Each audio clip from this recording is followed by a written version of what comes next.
আজ আর আমি না, আজ পুরো ভিডিওটা তোমাদের সাথে ভয়েস ওভার দিয়ে শেয়ার করবে রাকেশ।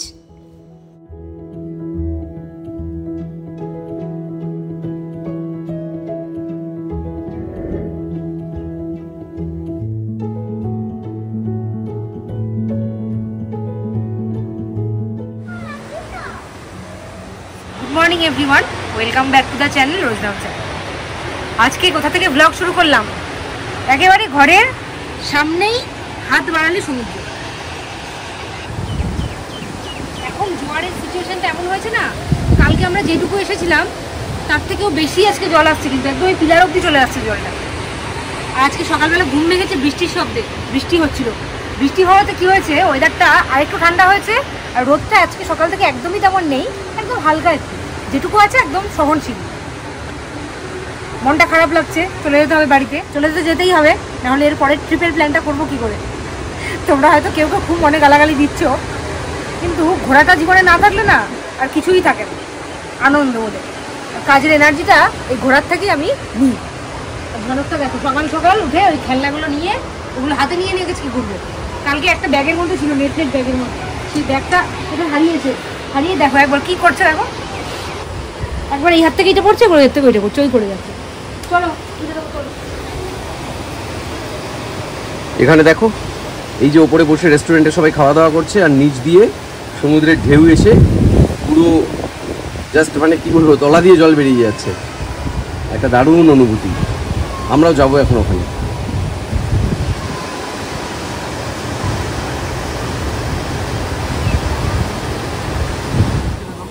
হোটেল থেকে ফেরার আগে শেষ একটু রসাস্বাদন করে নিই।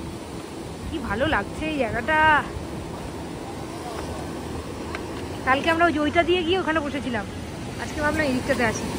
অনেকেই আছে, সবারই মানে দারুণ লাগছে ব্যাপারটা। এই কালকে আমরা কত দূর গেছিলাম, তারপরে জল এসেছিল, আজকে একদম এইখানে জল। কি অবস্থা এটা? ঝুম একদম যথার্থ বলেছে। কালকে আমরা অনেকটা দূরে চলে গেছিলাম, একদম ওই দূর পর্যন্ত। আর আজ দেখো জল কতটা চলে এসেছে। ওই দেখো আবার সুব্রত দাও চলে এসেছে। এবার আমাদেরকে হোটেল ছাড়তে হবে, যাবো এবার আমরা অনেকটা দূর।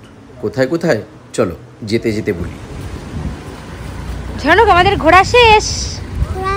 না কেন? এই ঘোরা শেষ, আমাদের গাড়িতে উঠবো, চলো। আমি বাড়ি যাবো না।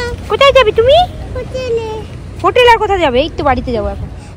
ঝনকের এখনও একদম বাড়ি যাওয়ার ইচ্ছে নেই। আচ্ছা চলো, ওকে নিয়ে বরঞ্চ একটু ঘুরিয়েই আনি, আর সেই সাথে আমরাও নিজেরাও ঘুরি আর তোমাদেরকেও ঘোরাই। যাই হোক, এখান থেকে গাড়ি নিয়ে এবার আমরা চলে যাচ্ছি পরের যে হোটেলটাতে, যেখানে বাবা মা সবাই রয়েছে সেখানে। আর আমি একটু আমাদের যে লেনদেন বাকি হোটেলে সেটা সেরে আসি।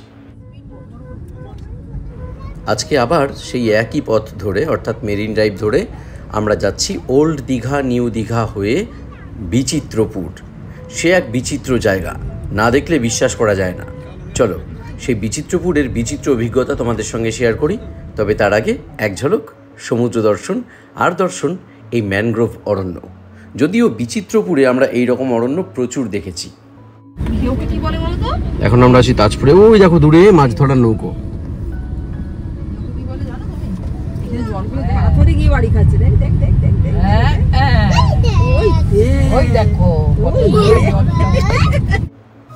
এমনিতেই পূর্ণিমা অমাবস্যায় জোয়ারের যে প্রভাব সেটা বেশি থাকে। তারপরে আবার জোয়ারের সময় আমরা মেরিন ড্রাইভ দিয়ে চলেছি। স্বাভাবিকভাবেই সমুদ্রের রূপ ছিল একেবারে দেখার মতো।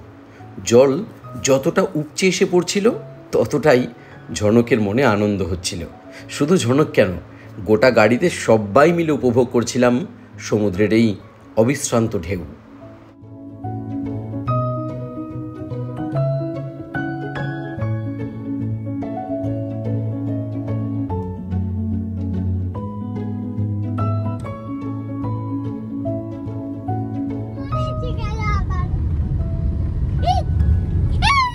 ধারে আসে তখনই এই ঢেউগুলো হয়, মাঝখানে অত ঢেউ হয় না।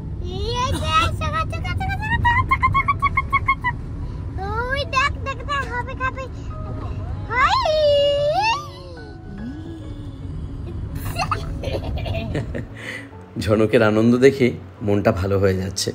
আসলে ঝনক যখন খুব ছোট ছিল, 6 মাস বয়স, তখন একবার দীঘায় এসেছিল, তখন তো কিছুই বোঝেনি।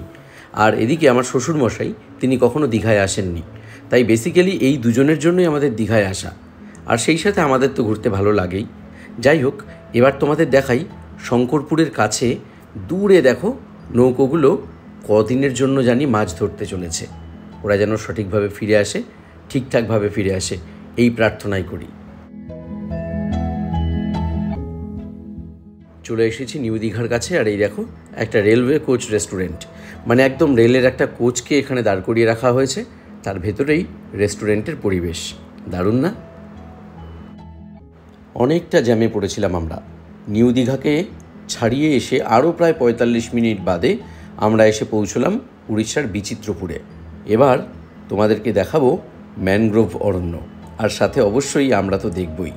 তার আগে দুপুরের খাওয়া দাওয়াটা সেরে নিলাম আমরা এখানেই, কারণ নৌকোর লাইন পেতে আমাদের এখনও অনেকটা সময় বাকি। নৌকো আমরা পাবো কিনা এখনো শিওর না। বাবা যে বললো পার হেড 200 টাকা, ওগুলো বাবাকে আমি বলেছি, বাবা সেগুলো শুনেছে। নৌকো এখনো শিওর না পাবো কিনা। এতটা রাস্তা পেরিয়ে বিচিত্রপুরে এসে লাভ কিছুই হলো না। ওই একটু চারিদিকটা সুন্দর দেখতে, এটাই দেখছি। নৌকো চড়ার ভাগ্য আমাদের নেই। চরম অব্যবস্থা, মানে এখানে ট্যুরিজমের ওপরে অনেক কিছু কাজ করা যেত। মানুষ এসে বসে আছে, ঘন্টার পর ঘন্টা বসে আছে, নৌকো নেই। দুটো নৌকা 10 বছর ধরে ওই দুটো নৌকাই কাজ করে যাচ্ছে। আর এখানে দেখো কাজ করে যাচ্ছে কই, এই দেখো পড়ে আছে, কাজ করে যাচ্ছে কই। হ্যাঁ, এই বোটগুলো পড়ে আছে, এগুলো রিপেয়ার করবে না। হ্যাঁ, মানুষ টাকা খরচ করার জন্য রেডি, কিন্তু এখানে মানুষ এসে টাকাটাকে লুফে নেব, টাকাটা ইনকাম করি, সেই ধান্দাই নেই।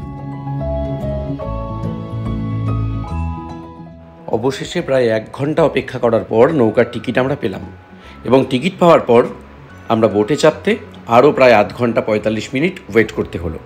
আর এদিকে দেখো কত লাল কাঁকড়া, ছোট্ট ছোট্ট লাল কাঁকড়া, কিন্তু আমাদের মন কাড়লো ওরা। আর ওই যে আমার শ্বশুরমশাই, তিনি যথারীতি লেগে পড়েছেন ছবি তুলতে। এই জেটি থেকেই নৌকা ছাড়া হয়। নৌকার রেট নেয় পার হেড 200 টাকা করে। এক একটা বোটে 6 জন যাওয়া যায়, অথবা 8 জন যাওয়া যায়, বা 9 জন যাওয়া যায়। পার হেড 200 টাকা। চলো সবাই কতটা এক্সাইটেড সেটা একটু দেখে নিই, শুনে নিই। সবটা বরাবরই আজকে ওয়েদারটা খুব ভালো, করা হচ্ছে কি তাই এতক্ষণ সময় ধরে ওয়েট করবো। তোমার কি মত? আমারও মত ওইটাই। আমার তো বোটিং ভালো লাগে, লঞ্চে যেতে ভালো লাগে। সদ্য মায়াপুরে লঞ্চে গেলাম, যেকোনো ওয়াটার রাইডিংই ভালো লাগে। গরমের মধ্যে সবুরে মেয়া ফলে করে বসে। তোমার কি মত? আমার খুব ভয় লাগে জল দেখলে, তবুও এরা জোরাজুরি করলো, যাচ্ছি, দেখে আসি, ঘুরে আসি। যদি জলে পড়ে যায় তাহলে সাঁতার কাটার মতো অনেক লোক আছে, আমাদেরকে বাঁচাবে অনেকে। শোনো, তুমি বোট চড়বে? মজা হচ্ছে? বিচিত্রপুরে ঢোকার পর সব মিলে প্রায় ঘন্টা দেড়েক পর আমরা আমাদের কাঙ্ক্ষিত বোট পেলাম। এবার আমরা 8 জন মিলেই এখানে উঠব এবং দারুণভাবে এনজয় করব, আর সাথে তোমাদের সঙ্গেও শেয়ার করব। এখানেও দেখা হলো আবার কতগুলো ছোট্ট ছোট্ট লাল কাঁকড়াদের সঙ্গে। তবে এদের ওই চিমটি কাটার দাঁড়াগুলো একটা করে, অর্থাৎ একটু অন্য জাতের কাঁকড়া। ব্যাস, বোট চলতে শুরু করলো, আর আমরাও সবাই মুগ্ধ হতে শুরু করলাম। দেখো চারদিকে দৃশ্য, সুন্দরী গাছের জঙ্গলের মধ্যে দিয়ে বয়ে গেছে একটা ছোট্ট খাল টাইপের নদী, আর তার উপর দিয়েই বয়ে চলেছে আমাদের নৌকো।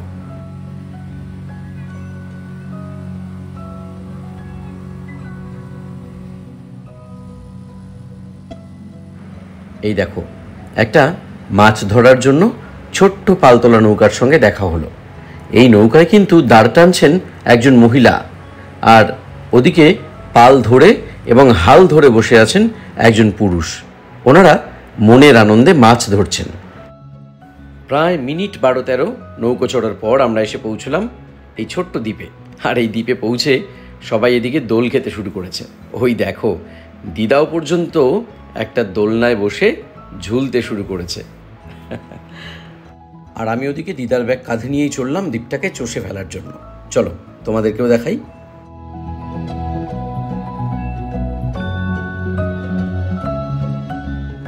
আজ আমাদের হাতে সময় খুব একটা ছিল না, তাই খুব বেশিক্ষণ সময় না কাটিয়ে বোটে করে আবার আমরা ফিরে এলাম বিচিত্রপুরের মূল যে জায়গা থেকে আমরা উঠেছিলাম নৌকায়, সেখানে। সেখান থেকে এবার আমাদের বাড়িতে ফিরতে হবে। তার কারণ এখনও কিন্তু আমাদের অনেকটা পথ পাড়ি দিতে হবে। ফিরবো চাকদায়, সেই নিউ দীঘা, ওল্ড দীঘা, কোলাঘাট ইত্যাদি হয়ে। এই পথে ফেরার সময় আমরা প্রচুর বক দেখলাম, আর সেই সাথে দেখলাম বেশ কয়েকটি শেয়াল।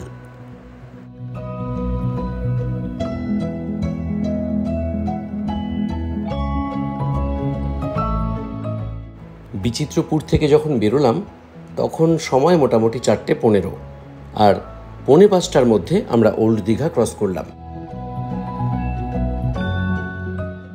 এই দেখো, চলতি পথে একটু ভালোবাসার বিনিময় হচ্ছে। তুমি আমায় খাইয়ে দাও, আমি তোমায় হামি দিই, তারপর তোমাকে আমি খাইয়ে দিই, আর তুমিও তার বিনিময়ে আমাকে একটা মিষ্টি হাম্পি দাও।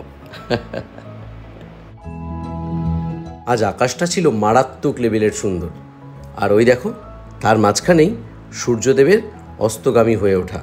উফ, দুর্দান্ত লাগছিল।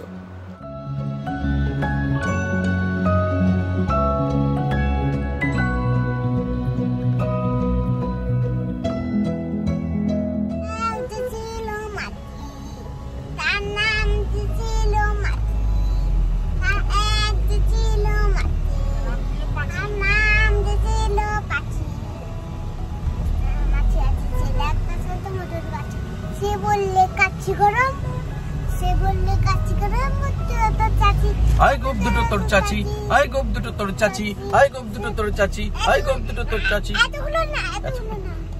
আচ্ছা, তারপরে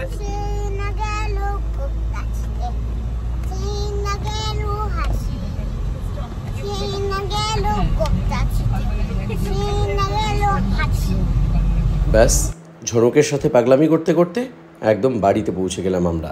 বাড়িতে ঢুকে রাত 11:15টার সময় আমরা আবার বেরোচ্ছি। আজকে রাকেশের বন্ধুর বার্থডে আছে, ভেবেছিলাম যাবো না, 10টা থেকে 10:30টার মধ্যে বললো পৌঁছলে তাহলে যাবো। পৌঁছতে বেজে গেছে 10:30। এসে ঝনকের খাবারটা তাড়াতাড়ি প্যাক করলাম, ও তো আবার ভাত ছাড়া কিছুই খেতে পারে। রাত করে যাওয়াটা চাপের হচ্ছে, কিন্তু রাকেশের খুবই ক্লোজ ফ্রেন্ড, তাই জন্য যাচ্ছি। যাই 11:30টার মধ্যে হয়তো বাড়িতে চলে যাবো, ম্যাক্সিমাম 12টা হবে। আমার তো কোনো ব্যাপার না, আমার আর ঝনকের তো ছুটি আছে, কিন্তু রাকেশের কালকে ওর অফিস আছে, এসে তাড়াহুড়ো করে শুতে হবে। এই যে আমাদের বার্থডে বয়, আর এই যে তার ওয়াইফ। হ্যাঁ, আমরা এখন খাওয়া দাওয়া করতে বসেছি। আসলে আমাদের কাছে নিমন্ত্রণটা ভেসে এসেছে ঠিক 8টার সময়। 8টা 8:30 না, 6:30 7টা।